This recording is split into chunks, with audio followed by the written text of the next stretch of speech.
afternoon, everyone. Welcome to our pre-match press conference to preview our FA Cup tie with Peterborough. We'll start off with Vinny from Sky. Sean, we'll start with the injury news. Brien and Schmidt, how are they? What's the latest? Yusuf's going to be out a while, longer than we'd hoped, but it's not going to be days. That one will be weeks. And Amando's got a chance, settled down a bit today, been on the grass, but we'll have to see how that reacts to being in training today. Not training with the team, training with the physios. Just wondered if you were beginning to think you're getting absolutely no luck on the injury front. It's not been ideal. It's lasted longer than we hoped, and then sort of got to that point of looking like everyone was back together, and then we've lost a number again. And today we had 16 training, so we're just going to have to work the best we can with that. What about Dwight? Dwight won't make it this week, so we're waiting on more news on that. It seems to be taking a long time to settle down. Dom's reported an ankle problem today, so we're going to have to deal with that as well. How frustrating is that? I mean, I know obviously there's been a lot of focus on goals or lack of goals, particularly when it comes to Dominic as well, and now he's picked up another injury along with the injuries to Brien and Schmidt. Yeah, of course, it's not helpful. I think the question mark on goals has been there for some time. I've spoken openly about it, still challenge ourselves to try and find better ways than we are doing to create more chances, but it isn't helpful when you've got very important players injured a lot of the time, which has been unfortunate this season. Last season somewhat as well, but certainly sort of from pre-season onwards. But we have to keep working with the group as we do diligently to find different ways of operating and create better chances and score more goals. How far away Tim Irabinum and James Garner as well? Jimmy might get a chance to join in with us properly, as in the main group next week. Tim's probably about a week behind that, but there are positive signs from the work they've done with not just the physio group, but the sports science group. So got to sort of blend that into training. Obviously, there's still going to be a bit of that needed, as in football training, not just with the sports science team. What about the potential to add to the squad? Jaden Philogene is a name that's been mentioned. Has there been an approach to Aston Villa? As you know, I don't speak about other people's players. There's a number of players that we've spoken about as a group. Again, being mindful of the situation with the PSI, make sure we're in the right place for that side of things. So we'll see what's available during this window. It's been very quiet at the moment, which everyone expected it to be. How are you, Sean, as well? Because obviously information has come out that the owners are looking at the situation. Your position has been supposedly questioned as well. What contact have you had from them? What is the situation as you understand it? Well, to be clear, it should be. At the end of the day, if you're a business of this size and this club, succession planning surely should be part of their diligence. And I've got no problem with that at all. And I think that should be ongoing at every football club. That's part of the business, surely. I'm sure it is in what we'd call normal business life. That is outside of football. So I never really concern myself with that. Got to win games. We haven't won enough this season. Got to make sure the team's operating the right way. Got to try and please everyone all of the time, and that's the job. And we haven't done that often enough, and it comes down to me, without any shadow of a doubt. Have you had any conversations with the owners since the week? Yeah, just positive that, they know some of the work that we've done. They want better outcomes from winning games, of course. I think there's a reality to the situation. That's all I know, and they've been very straight with me and very upfront about it. When you say they've been straight with you, what indication then have they given you about your position? Because no indication on that. Just that we've got no reason to think other than you. I told you when I first met them, other than winning games, we all know that's the challenge of a manager. That doesn't change. There are extenuating circumstances in some situations. I think we should win more games. I think we should have won more games by now. And I think we need to win more games. I don't think that's anything I've ever hidden from. I know the industry that I'm in. 10 years in the Premier League teaches that. Sean, does it undermine your position when you're hearing information coming out that they've supposedly spoken to other candidates? No, like I say, whether they have or they haven't, they certainly have not told me that. If they have, I don't know how it works in the privacy world of it all, but if they have, it's succession planning. That's what, clubs of these size, people sometimes forget it's a business as well. I understand that totally. Whoever it was, I think that should be part of the way that any business operates. Certainly, if it was my business, I'd be operating like that. I'd be looking, going, right, what happens if? What happens if that happens? What happens? What's the next thing? We certainly have to do it from a player point of view, a player trading point of view. So why would it be any different with managers and staff members? At the same time, there's a human element to it because we've spoken before about how much you put into the job in the first place and the potential to still be... Yeah, and we're still putting a lot in. I'm putting a lot of effort and trying different ways and trying to work and trying to look at all the different parameters on and off the pitch, different ways of working. that's part of being a manager, so I'm well versed in it, and it's very difficult. And here has been extremely difficult. I spoke openly about that. There's a huge demand on me, there's a huge demand on the situation, and it's a constant, and that is part of Everton life, and I've adapted to it, I've taken it on, had my knocks, and I'm getting them again now, and I've been through them before, that, and it's how you handle it and trying to always, support the club. The club is always bigger than me. I've said that as soon as I got here. I see it as just I'm a custodian. So far, I've handled it pretty bloody well, I think. So now, can I go and win some games? Can we take it on another level? Can I change the narrative? Can I reinvent what we're trying to do to take it on another level? That's the biggest challenge at the moment. How do you reinvent what you want to do? Well, windows are helpful if you can literally change things, of course, because it changes. It's not just the individual; it changes the feel in the group. Keep working with the players. Keep reassuring. Some players get hit a bit by confidence and the noise outside. Keep reassuring the quality that we do have. It's how many times we can reinvent it. Do the players need to take responsibility as well? You've often said that the book stops with you, but at the same time... No, I think it does. Look, the players haven't lacked effort for me. The stats, I get all the stats. I know the physical outputs.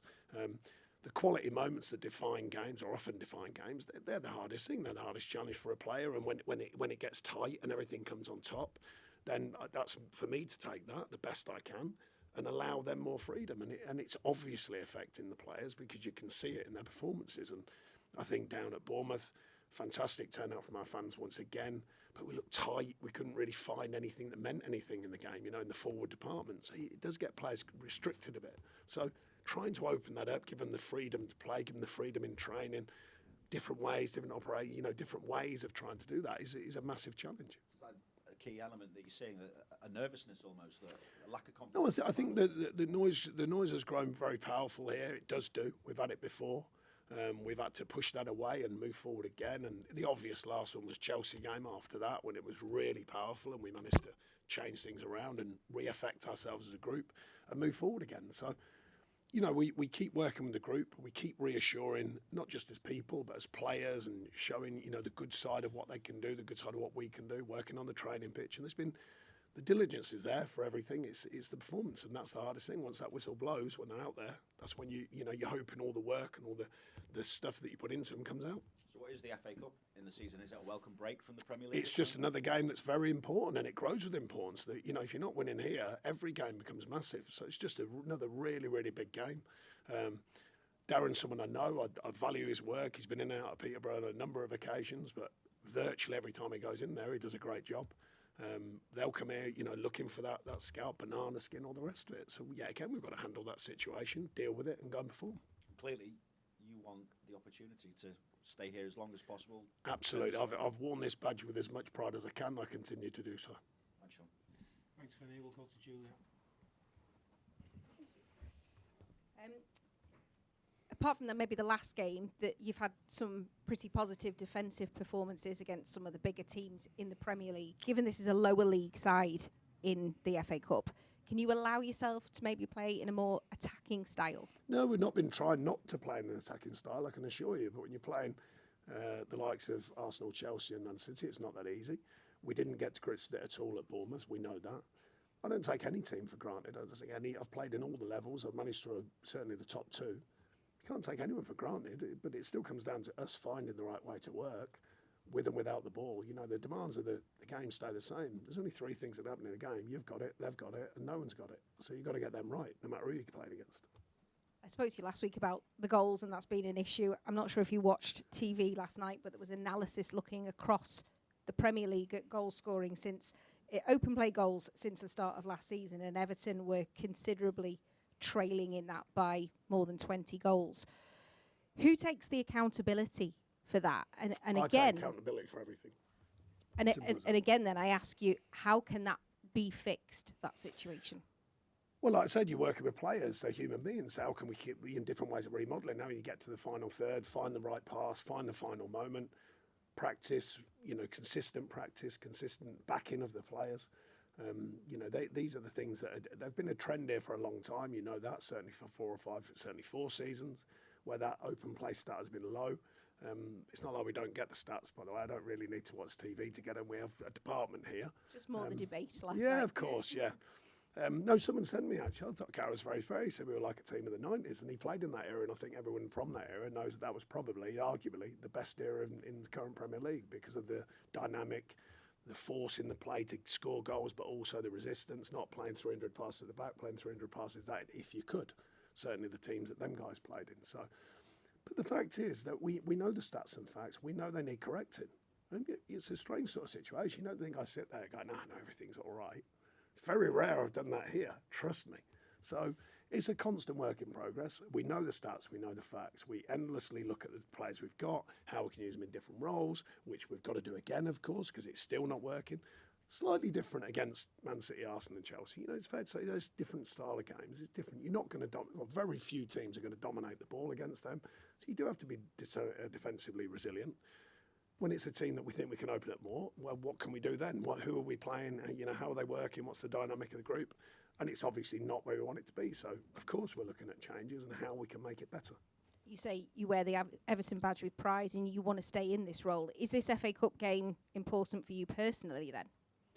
Every game's important now. I've said it all along. That was something it's so apparent when you get to this football club. Every game is massive. Hero and zero is just the ultimate thing here. Wouldn't say I'm a hero at the minute, but you win and you sort of know what you're doing, you lose and you don't. It's really, really simple here. Every game is important. I've never taken any game lightly. What is that like to manage in then? Because the expectation is here then. So if you're saying it's literally game to game and has been since day one, what is that like in that? Can you explain that? I think you just adapt to the realities of each club. You come in, I was well aware of, well, I wasn't actually. I've told you before, I considered the state the club might be in, and when I got here, it was considerably different, and not in a positive way. So there was a lot more challenges, which obviously became quite apparent. They were unbeknown to me when I got here. So you quickly learn, right, okay, there's a bigger picture to manage. And I said it's not a coach's role. Now, it's beginning to be a coach's role, but it's been a management role, because I've been managing virtually everything on and off the pitch, the best of my ability, with other people as well, by the way, at sport, but I'm the front of it. So I must make that clear. There's other people involved working very hard, just like I am, to make it right. Now it's gone up a level because we've got stability off the pitch. Can we move it on again on the pitch? And not with massive resources. With the group we've got, if we can work in the market, I'm sure we will, these owners will, if we can, and try and move it forward again. So the challenge just keeps moving forwards. But I've never lost sight of the week to week. I've never lost sight of winning games, even though I've been managing all sorts of other stuff. I know my job and my responsibility, and we haven't been winning enough games, and it's got to change.